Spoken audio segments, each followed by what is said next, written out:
And next one of co producer Appal Naidu గారిని మాట్లాడవలసిందిగా request చేస్తున్నాం. మీడియా మిత్రులకు, మధుశాలిని గారికి, ప్రవీణ్ గారికి అందరికీ నమస్కారాలు.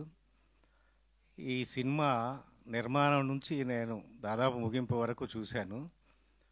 నేను చెప్పదలుచుకున్న రెండు విషయాలు ఏంటంటే, ప్రవీణ్ గారు ఇందాల అన్నారు, పల్లెల్లో ప్రేమ, పల్లె యువతీ యువకులు ప్రేమించుకుంటే ఎలా ఉంటుంది అన్నది దాదాపుగా ఒక 40 ఏళ్ళ నుంచి ఏ సినిమాలో మనం చూడలేదు.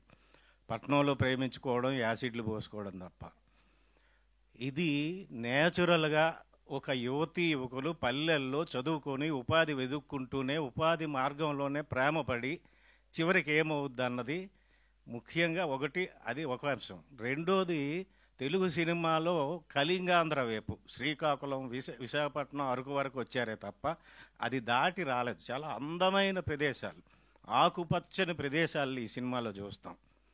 ఒక నేటివ్ డైలాగులు ఈ సినిమాలో కళింగాంధ్రలు మాట్లాడుకునే ఇందులో చూసాం. ఇందాల గొప్ప గేర దీనికి అని, అంటే ఎక్స్ట్రా మాట్లాడితే గొప్ప గేర్రా నీకని అంటారు. ఈ సజీవమైన కళింగాంధ్ర భాషను కూడా ఈ సినిమాలో చూపించారు, పాత్రలు చూపించారు, గొప్పగా నటించారు. ఇంకొక విషయం ఏమంటే, ఎండాకాలము, వర్షాకాలము, శీతాకాలం 3 కాలాలు కూడా ఈ నటులు ఈ సినిమాని తీసి చాలా కష్టపడ్డారు. తప్పకుండా అందరూ ఈ సినిమాని చూసి ఇటువంటి సినిమా తీసిన నిర్మాతల్ని, దర్శకుల్ని ప్రోత్సహించి మరింత మంచి ఆరోగ్యకరమైన సినిమాలకి మీ ప్రేక్షకులు సహకరిస్తారని అందరికీ నమస్కరిస్తాను. Thank you sir, thank you so much. Yes, ఇప్పుడు మా ఆల్రౌండర్ సృజన్ అట్టాడ గారిని మాట్లాడవలసిందిగా రిక్వెస్ట్